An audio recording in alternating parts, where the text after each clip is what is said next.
Today we will be discussing Braulio Estima, and we'll look at him from 5 different parameters. The first of which will be his upbringing. The second is what he's known for. The third is his achievements. The fourth is my favorite match of his. And the fifth and last one is what I learned from him. Braulio Estima was born June 10th, 1980, and this gives him the same birthday as my sister. So I had to do a biography of him.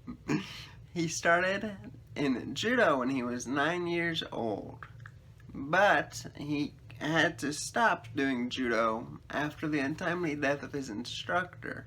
He then pursued Brazilian Jiu-Jitsu when he was 16, and this became like a lifelong obsession for him.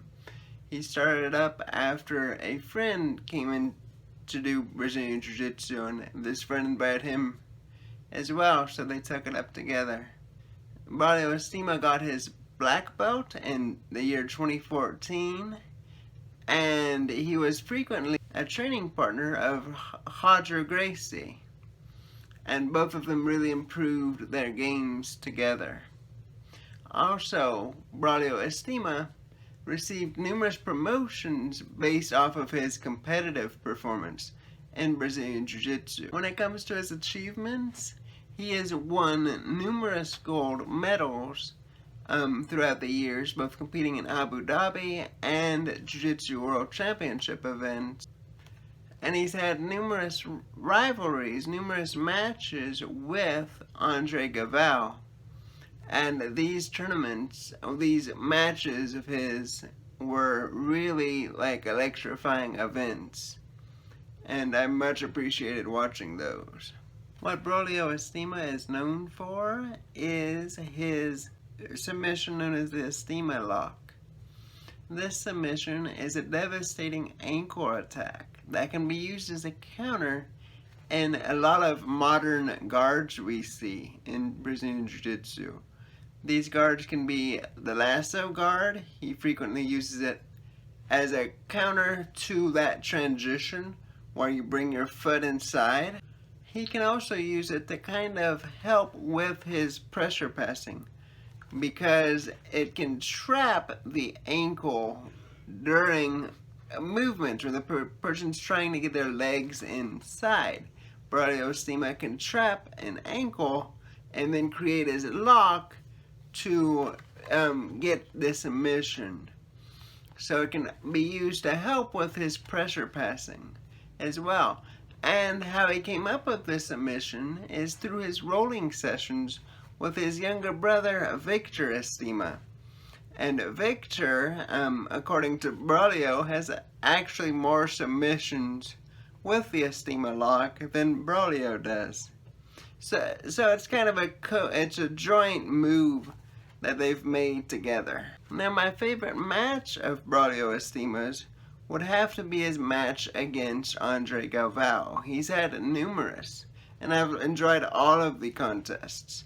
But one especially in which he got an inverted triangle was a real favorite of mine, as that submission is so hard to pull off.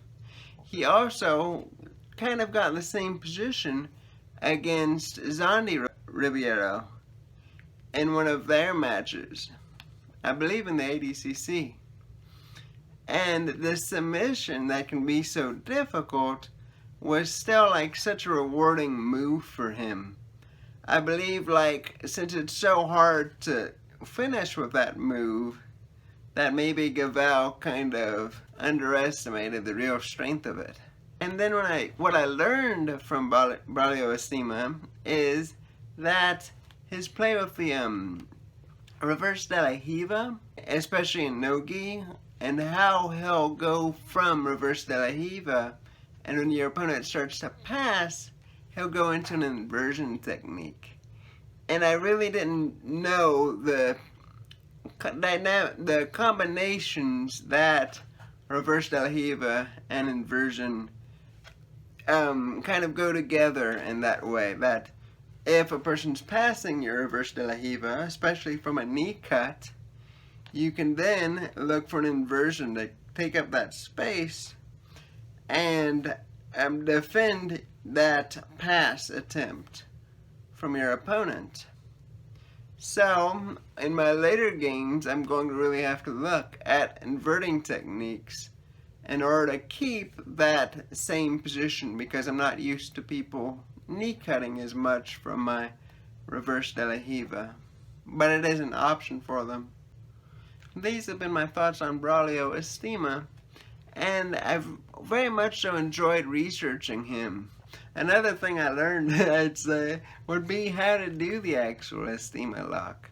But I'm not actually planning on using that submission anytime soon, as anything dealing with the ankles is very dangerous, and it can really hurt your partner or opponent before it actually lands. So it just, ankle locks and all of that tend to be so quick that it's hard to practice those, and it really won't be a legal submission until I'm way further into my jiu-jitsu career. It's good to know, but it won't be something I use for a while. But if you've liked this content, then please consider liking my video and subscribing to my channel. I'd really appreciate it. Thanks.